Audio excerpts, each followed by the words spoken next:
네, 안녕하세요. JB입니다. 오늘 영상 시작하기 전에 감사 인사부터 드리고 시작하도록 하겠습니다. 멤버십 회원이신 다알리님과 가즈앙님이 소중한 슈퍼땡스 후원을 보내주셨는데요. 두 분 모두 이번에 3M 단타로 수익 보신 거 축하드리고요. 앞으로도 많은 도움 받으실 수 있게 최선을 다하겠습니다. 그리고 저는 어젯밤에 실시간 멤버십 커뮤니티 게시판에 올린 글을 통해 말씀을 드렸지만 SOXL과 BNKU의 추가 매수를 들어갔습니다. 아직 분할 매수 초기 단계라 좀 더 과감히 추매 결정을 한 부분이 있고요. 한 가지 말씀을 드리자면 저는 주로 뭔가를 매수하기로 결정할 때 10분할로 계획을 하고요. 5회차 정도까지는 좀 과감하게 들어가는 경향이 있습니다. 그리고 아마 저는 오늘도 또 뭔가를 매수해 들어갈 것 같아요. 어제 시장 상황 흘러가는 거 보고 지금 마음속으로 내일은 이거에 들어가 봐야겠다는 결정을 이미 좀 내리긴 했는데요. 아무튼 오늘도 어제랑 마찬가지로 본장 시작하고 들어가겠습니다. 굳이 뭐 프리장에서 급하게 들어갈 필요는 없을 것 같아서요. 본장 시작하고 제가 생각하는 방향성대로 시장이 흘러가는지 마지막으로 체크를 좀 하고 웬만하면 11시에 딱 시간 맞춰서 글을 올리겠습니다. 어제는 너무 시장이 역동적으로 흘러가서 제가 마지막 순간까지 고민하는 바람에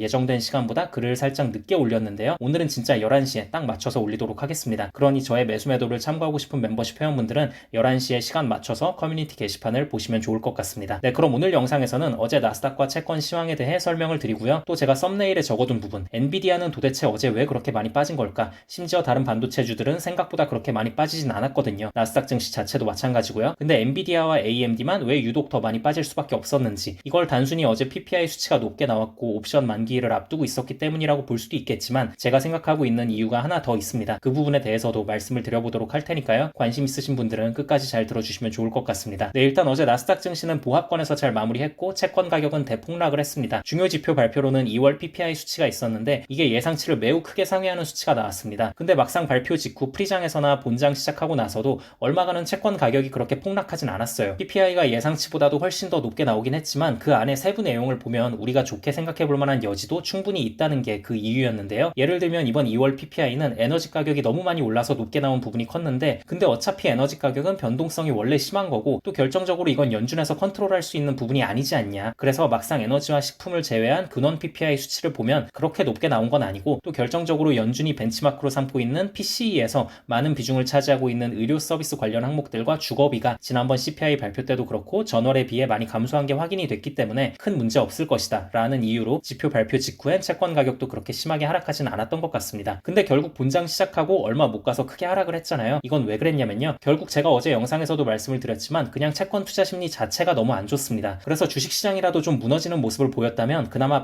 반사이익이라도 노려볼 만한 부분이 있었을 텐데 요즘 주식시장이 그냥 계속 탄탄하잖아요. 심지어 어제는 PCE가 그렇게 높게 나왔는데도 별로 하락하지도 않고 오히려 대표 빅테크 기업들은 이때다 싶어서 더 크게 오르고 이런 걸 보면서 채권에 대한 상대적 매력도가 너무 많이 떨어졌습니다. 물론 뭐 인플레가 확실히 잡히고 연준이 본격적으로 금리 인하를 하기 시작하면 당연히 채권도 오르기야 하겠지만 어쨌든 지금 당장은 주식시장에 머물러 있는 게 기대 수익률 측면에서도 더 좋을 것이다 라는 심리가 시장 전반에 강하게 퍼져 있다는 게 현재 채권의 가장 큰 문제인 것 같습니다. 심지어 다음 주에 20년물 국채 입찰이 또 예정되어 있거든요. 그래서 이런저런 온갖 악재들이 혼합이 되면서 채권이 어제 크게 하락을 한 것 같습니다. 반대로 주식시장 입장에서는 이런 상황이 딱히 나쁠 건 없죠. 왜냐면요. 너무 뻔한 상식이라서 다들 잘 알고 계시겠지만 사실 이 논리라는 게 간단합니다. 채권이 상승하려면 경제가 무너지는 게 좋고요. 주식시장이 상승하려면 경제가 계속 튼튼하면 됩니다. 근데 지금 나오는 지표들은 계속해서 미국의 경제가 너무나도 튼튼하다는 걸 말해주고 있어요. 가장 그냥 확 와닿기 쉬운 지표는 고용 지표겠죠. 고용이 너무 좋습니다. 어제도 보면 신규 실업수당 청구 건수랑 연속 실업수당 청구 건수 모두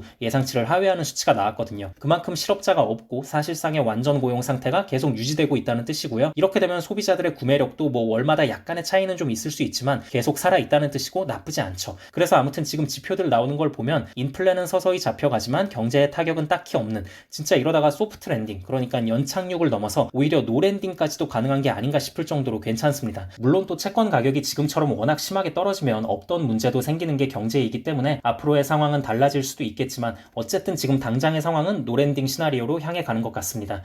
노랜딩이 진짜 달성된다면 파월이 역대급 연준 의장으로 역사에 남을 수도 있겠네요. 심지어 파월은 경제학자 출신도 아니고 변호사 출신인데 참 대단합니다. 네, 그럼 이제 제가 썸네일에 적어둔 부분에 대해서 이야기를 해보자면요. 어제 엔비디아와 AMD가 크게 하락했습니다. 다른 반도체주들은 뭐 생각보다 그렇게 많이 하락하진 않았어요. 당연히 여러 가지 복합적인 이유가 있겠죠. 주식시장이라는 게 원래 한 가지 이유로만 움직이는 건 아니니까. 첫 번째로는 당연히 그동안 워낙 많이 올랐기 때문에 옵션 만기일도 앞두고 있겠다. 리스크 관리 차원에서 차익 실현 물량이 나왔을 수 있죠. 그리고 제가 한 가지 좀 말씀드리고 싶은 게 채권 금리가 너무 많이 올라서 다른 말로는 채권 가격이 너무 많이 하락해서 엔비디아가 영향을 받았다. 이렇게 분석을 내놓는 분들이 좀 계신데 저는 솔직히 채권 금리에 영향을 받았다고는 생각하지 않아요. 적어도 엔비디아만큼은 이젠 채권 금리 따위는 가볍게 무시할 수 있는 기업이라고 봅니다. 그리고 그렇게 따질 것 같으면 다른 빅테크 기업들 애플, 마이크로소프트, 구글, 아마존 다 너무 잘 올랐거든요. 금리에 그렇게 민감하다던 반도체 기업들도 엔비디아랑 AMD 제외하면 막 생각보다 그렇게 빠지진 않았어요. 퀄컴, ASML 이런 애들 1%도 안 빠졌습니다. 브로드컴은 그 와중엔 오히려 상승으로 끝났고요. 그러니까 채권 때문에 하락은 아니라고 보고 평소와 다른 어떤 트리거가 작용을 했다고 봅니다. 그럼 도대체 그게 뭐냐? 제가 강하게 의심하는 바로는 바로 마이크로소프트 CEO 사티아 나델라가 방송에서 한 발언 때문이라고 봅니다. 사티아 나델라가 어제 노르웨이 국부펀드 CEO가 운영하는 팟캐스트 방송에 나갔어요. 그리고 여기에서 뭐라고 발언했냐면 AI 알고리즘이 작동하는 방식을 바꿔서 컴퓨팅 수요를 줄일 수 있다고 말을 해버렸어요. 그동안은 AI를 훈련시키고 또 개발하는데 수많은 컴퓨터가 필요했는데 이제는 소프트웨어 작동 방식을 바꿔서 좀 더 효율적으로 그렇게 많은 컴퓨터 없이도 AI 알고리즘이 잘 작동될 수 있게끔 하려 한다고 말을 한 거예요. 이게 이렇게 되면 엔비디아나 AMD 같이 칩을 팔아먹어야 하는 기업들 입장에선 굉장히 악재죠. 지금 엔비디아가 저렇게 말도 안 되는 수익을 거둘 수 있는 게 AI 인공지능 개발을 위해선 무수히 많은 컴퓨터 또 거기에 들어가는 AI용 반도체 칩이 필요하기 때문인데 저걸 효율적으로 시스템 작동 방식 자체를 바꿔버려서 AI 칩도 몇 개 안 사도 된다 그러면 엔비디아 입장에선 굉장히 불안하죠. 그리고 또 엔비디아의 최대 고객이 마이크로소프트와 또 마이크로소프트가 사실상 지배권을 갖고 있는 챗 GPT의 오픈 AI잖아요. 근데 그런 대형 고객사인 마이크로소프트의 CEO 입에서 저런 말이 나왔다는 게 주가에 악영향을 끼쳤다고 생각합니다. 근데 사실 이 내용이 어제 막 새로 나온 내용은 아니고요. 얼마 전에 마이크로소프트 측에서 논문식으로 발표를 했어요. 근데 그때만 해도 별로 그렇게까지 큰 시장의 반응을 이끌어내진 않았거든요. 그냥 뭐 하나의 가능성 중 하나로 볼 수 있겠다. 원래 기술 개발 연구라는 게 이런저런 가능성을 다 열어두고 하는 거니까 이 정도로 그냥 받아들였는데 막상 저렇게 CEO가 직접 방송에 나와서 진지하게 발언을 하는 거는 단순히 이걸 우리가 논문 텍스트로만 접했을 때와는 또 느낌이 많이 다르죠. 그래서 이 부분에서 불안 심리가 퍼지며 엔비디아와 AMD가 타격을 받은 게 아닌가 싶습니다. 물론 아직까진 그냥 하나의 가능성일 뿐이에요. 지금 당장 그렇게 실현할 수 있다는 것도 아니고 이 개념 자체를 회의적인 시각으로 바라보는 전문가들이 더 많긴 합니다. 야, 그게 될 것 같았으면 벌써 했겠지 이런 뉘앙스로. 근데 이게 우리가 좀 느낌이 약간 이런 거 있지 않습니까? 다른 사람도 아니고 마이크로소프트의 사티아 나델라와 오픈 AI의 샘 알트만 이 사람들은 당대의 천재들인데 다른 사람도 아니고 이 둘은 진짜 마음먹으면 뭔가 해낼 수 있지 않을까라는 그런 기대감. 그래서 아무튼 이 부분은 일단 참고만 하고 계시면 좋을 것 같습니다. 네, 그럼 오늘 영상은 여기까지 하도록 하고요. 저는 아까 영상 초반에 말씀드렸다시피 오늘도 뭔가를 매수할 것 같은데요. 밤 11시에 시간 딱 맞춰서 시황 분석과 함께 글을 올리도록 할 테니까요. 저의 매수 매도를 참고하고 싶은 멤버십 회원분들은 11시에 멤버십 실시간 커뮤니티 게시판을 잘 보고 계시면 될 것 같습니다. 감사합니다.